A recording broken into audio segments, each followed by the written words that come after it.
ಇವಾಗ ಏನು ಸದನ ಕಳೆದ 3-4 ದಿವಸಗಳಿಂದ ನಡೀತಾ ಇದೆ. ಅದು ಹೋಗ್ತಾ ಇರ್ತಕ್ಕಂಥ ಹಾದಿಯನ್ನು ನಾವೆಲ್ಲರೂ ಕೂಡ ನೋಡ್ತಾ ಇದ್ದೇವೆ. ಹೀಗಾಗಿ ನಾವೆಲ್ಲರೂ ಕೂಡ ಶಾಸಕಾಂಗ ಪಕ್ಷದ ಸಭೆಯೂ ಕೂಡ ಈಗ ಜನತಾದಳದ್ದು ನಡೀತು. ನಾವು ಬೆಳಗ್ಗಿಂದನೂ ಕೂಡ ಏನು BJPಯವರು ನಾವೆಲ್ಲರೂ ಕೂಡ ಏನು ಅನೂರಿನಲ್ಲಾದಂಥ ಒಂದು ಫೈರಿಂಗ್ ಘಟನೆ ಇರ್ಬೋದು, ಅದರಲ್ಲೂ ಕೂಡ ಉದಾಸೀನವಾಗಿ ತಗೊಂಡಂಥದ್ದು ಸರ್ಕಾರನ ಕೂಡ ನಾವು ನೋಡಿದ್ವಿ. ಹೇಗೆ 3 ಜನದ ಪ್ರಾಣ ಹೋಗಿದೆ, ಪ್ರಾಣನ ಇವರು ಏಕಾಏಕಿ ಬಲಿ ಕೊಟ್ಟಿದ್ದಾರೆ. ಇವ್ರಿಗೆ ಯಾರು ಅವ್ರಿಗೆ ಸ್ವಾತಂತ್ರ್ಯ ಕೊಟ್ಟರು, ಇವ್ರಿಗೆ ಯಾರಿಗೆ ಹಕ್ಕು ಕೊಟ್ಟರು ಫಾರೆಸ್ಟ್ ಇಲಾಖೆಯವ್ರಿಗೆ, ಇದೆಲ್ಲದೂ ಕೂಡ ಗಂಭೀರವಾಗಿ ತನಿಖೆ ಆಗಬೇಕು. ಸೂಕ್ಷ್ಮತೆಯಿಂದ ಇದ್ರ ಹೊರ ಬರಬೇಕು.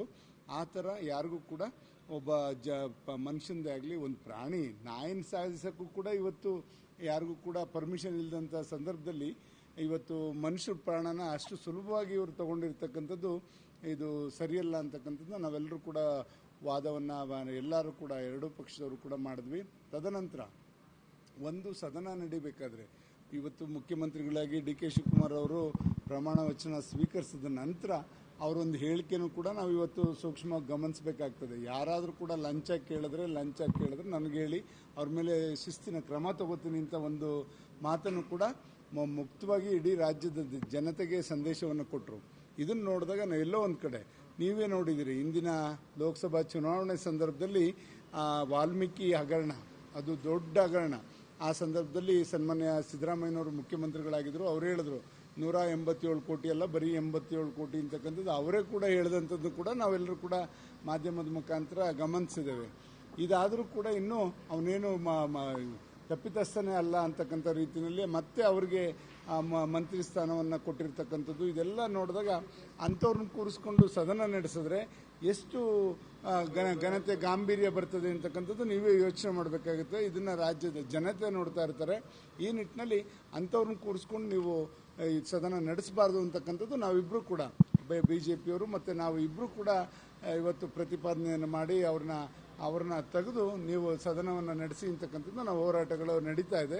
ಇದಾದ ನಂತರ ಇದೆಲ್ಲದಕ್ಕೂ ಮಿಗಿಲಾಗಿ ನಮಗೆ ಬೇಕಾಗಿರ್ತಕ್ಕಂಥದ್ದು ರಾಜ್ಯದ ಜನತೆಯ ಹಿತ, ರೈತರದ್ದು ಮತ್ತು ಅಲ್ಲಿ ಈ ಬರಗಾಲದ ಪರಿಸ್ಥಿತಿನ ನಾವು ಎತ್ಕೋಬೇಕು ಅಂತಕ್ಕಂಥದ್ದು ಈಗಾಗಲೇ ಎರಡೂ ಪಕ್ಷದವರು ಕೂಡ ತೀರ್ಮಾನ ಮಾಡ್ತೇವೆ.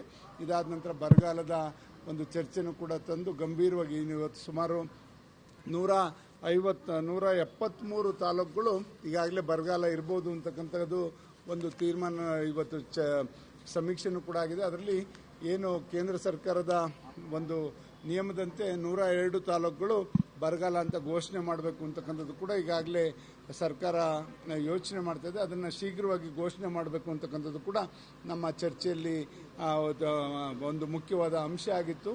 ಅದಾದ ನಂತರ ಇವತ್ತು ಬಿಡದಿ ಟೌನ್ಶಿಪ್ ಯೋಜನೆ ಇರ್ಬೋದು, ಇದ್ರ ಬಗ್ಗೆನೂ ಕೂಡ ಕೂಲಂಕುಷವಾಗಿ ಚರ್ಚೆ ಮಾಡಿ ಅದರಲ್ಲಿ ಆಗಿರ್ತಕ್ಕಂಥ ಲೋಪದೋಷಗಳು, ಇವರು ಯಾವಾಗಲೂ ಕೂಡ ಕುಮಾರಸ್ವಾಮಿ ಅವ್ರ ಕೂಸು ಅಂತಕ್ಕಂಥದ್ದು ಏನು ಹೇಳ್ಕೊಂಡು ಹೊರಟಿದ್ದಾರೆ. ಇವರು ಸದನ ಸಮಿತಿಯ ಒಂದು ಸತ್ಯಶೋಧನಾ ಸಮಿತಿಯನ್ನು ಮಾಡಿ ಅದರಲ್ಲಿ ಏನೇನು ವರದಿ ಕೊಟ್ಟಿದ್ರು ಇದೆಲ್ಲ ಕೂಲಂಕುಷವಾಗಿ ನಾವು ಚರ್ಚೆ ಮಾಡಿದ್ದೇವೆ. ಇದನ್ನು ಬೆಳಕಿಗೆ ತಂದು ಯಾರು ಇದರಲ್ಲಿ ಭಾಗಿಗಳಾಗಿದ್ದಾರೆ, ಯಾವ ಉದ್ದೇಶಕ್ಕೋಸ್ಕರ ಇದನ್ನು ಮಾಡ್ತಾ ಇದ್ದಾರೆ ಅಂತಕ್ಕಂಥದ್ದನ್ನ ಸದನದ ಮುಂದೆ ಇಡಲಿಕ್ಕೆ ನಾವೆಲ್ಲರೂ ಕೂಡ ತಯಾರಿಯನ್ನು ಮಾಡ್ಕೊಂಡಿದ್ವಿ. ಇದಾದ ನಂತರ ನೈಸ್ ಒಂದು ಕಂಪ್ನಿಯವರು ಯಾವ ರೀತಿ ರೈತರಿಗೆ ವಂಚನೆಯನ್ನು ಮಾಡಿದ್ದಾರೆ, ಎಷ್ಟು ಭೂಮಿಯನ್ನು ಅವರು ತಗೊಂಡಿದ್ದಾರೆ, ಇದೆಲ್ಲದೂ ಕೂಡ ಕೂಲಂಕುಷವಾಗಿ ಚರ್ಚೆ ಮಾಡಿ ಈ ಥರ ಸಾರ್ವಜನಿಕರ ಆಸ್ತಿನ ಯಾವತ್ತೂ ನಾವು ಲೋಪ ಆಗ್ಲಿಕ್ಕೆ ಬಿಡಬಾರ್ದು, ಯಾರ್ದೋ ಒಬ್ಬರು ಸ್ವತ್ತಾಗಬಾರ್ದು, ಯಾರ್ದೋ ಇದು ಕಪಿಮುಷ್ಟಿಗೆ ಸಿಗಾಕೋಬಾರ್ದು ಅಂತಕ್ಕಂಥ ನಿಟ್ಟಿನಲ್ಲಿ ಇವೆಲ್ಲವನ್ನೂ ಕೂಡ ಬೆಳಕಿಗೆ ತಂದು ಇವತ್ತು ಇದ್ರ ಜೊತೆಯಲ್ಲಿ ಎಷ್ಟೋ ಲಕ್ಷ ಮರಗಳನ್ನೂ ಕೂಡ ಹಾಕಕ್ಕೆ ಹೊರಟರು ಈ ಸರ್ಕಾರ. ಅವು ಯಾವ ಪರಿಸ್ಥಿತಿಯಲ್ಲಿ ಇದ್ದಾವೆ ಗೊತ್ತಿಲ್ಲ ಈಗ. ಏಕೆಂದರೆ ಕುಮಾರಸ್ವಾಮಿ ಅವರು ಒಂದ್ಸತಿ ಅವ್ರ ಮಾತಲ್ಲೂ ಕೂಡ ಹೇಳಿದ್ರು, ಇವರು ಗಿಡ ಹಾಕುವಂಥವ್ರನ್ನ ಕರ್ಕೊಂಬಂದಿಲ್ಲ, ಎಲ್ಲೋ ನಮ್ಮ ಮಂಡ್ಯದ ಕಡೆ ಭತ್ತ ನಾಟಿ ಮಾಡಿರೋನ್ನ ಕರ್ಕೊಂಬಂದಿರ ಅಂತಕ್ಕಂಥದ್ದು ಕೂಡ ಹೇಳಿದ್ರು. ಖಂಡಿತ ಅಷ್ಟು ಅರ್ಧ ಅಡಿ ಒಂದೊಂದು ಗಿಡ ಹಾಕಿದ್ರೆ ಅವು ಎಲ್ಲಿ ಬರ್ಲಿಕ್ಕೆ ಸಾಧ್ಯ? ಇವರು ಅದನ್ನು ತೋರ್ಪಡಿಕೆಗೆ ಮಾಡಿದ್ರೆ ಆ ಪ್ರಕೃತಿನ ಉಳಿಸೋ ನಿಟ್ಟಿನಲ್ಲಿ ಇವರು ಆ ಯೋಜನೆ ಮಾಡಿಲ್ಲ.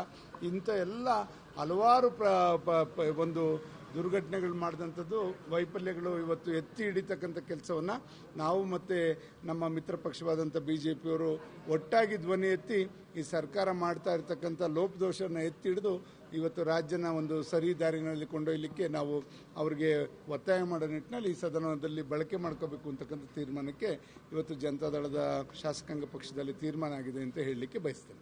ಸರ್ ನಾಳೆ ಹೋರಾಟ ನಾಳೆನೂ ಕೂಡ ಇದೇ ಹೋರಾಟ ಇರ್ತದೆ. ಇದ್ರ ಜೊತೆಯಲ್ಲಿ ಬಿಡದಿ ಹೋರಾಟನೂ ಕೂಡ ಎರಡೂ ಪಕ್ಷದವರು ಒಟ್ಟಿಗೆ ಸೇರಿಕೊಂಡು ಒಂದು ಏನು ಇದರಲ್ಲಿ ಫ್ರೀಡಮ್ ಪಾರ್ಕಲ್ಲಿ ಅದನ್ನು ಆಯೋಜಿಸಿದೆ.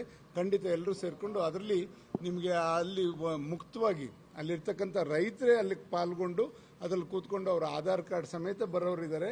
ದಯಮಾಡಿ ಈಗ ಏನು ಮುಖ್ಯಮಂತ್ರಿಗಳು ಇವರು ಕಾಂಗ್ರೆಸ್ನವರು ಇವ್ರು ನಕಲಿ ಇದು ಎಲ್ಲರೂ ಕೂಡ ಆಗಲೇ ಜಮೀನು ಕೊಡಲಿಕ್ಕೆ ಮುಂದಾಗಿದ್ದಾರೆ ಅಂತಕ್ಕಂಥದ್ದು ಏನು ಹೇಳಲಿಕ್ಕೆ ಹೊರಟಿದ್ದಾರೆ, ಅದೆಲ್ಲೋ ಒಂದು ಕಡೆ ಏನು ಇವರು ರಿಯಲ್ ಎಸ್ಟೇಟ್ ದಂಧೆ ಮಾಡ್ತಕ್ಕಂಥವ್ರು ಎಲ್ಲೆಲ್ಲಿ ಅವ್ರಿಗೆ ಸಿಕ್ಕಂಥ ಅಗ್ರಿಮೆಂಟ್ ಮಾಡ್ಕೊಂಡಿದ್ದಾರೆ ಅಂಥವ್ರು ಇದಕ್ಕೆ ಉಪಯೋಗ ಆಗಿದ್ದಾರೆ. ಬಿಟ್ಟರೆ ಪ್ರಾಮಾಣಿಕ ರೈತರು ಯಾರು ಕೂಡ ಇವರಿಗೆ ಒಂದು ಅಡಿ ಜಾಗನೂ ಕೊಡೋಕ್ಕೆ ಮುಂದೆ ಬಂದಿಲ್ಲ. ಅವರೆಲ್ಲರನ್ನೂ ಕೂಡ ಅಲ್ಲಿ ನಿಮಗೆ ನಿಮ್ಮ ಮುಂದೆ ಬಂದು ನಿಮ್ಗೆ ಹೇಳೋರಿದ್ದಾರೆ.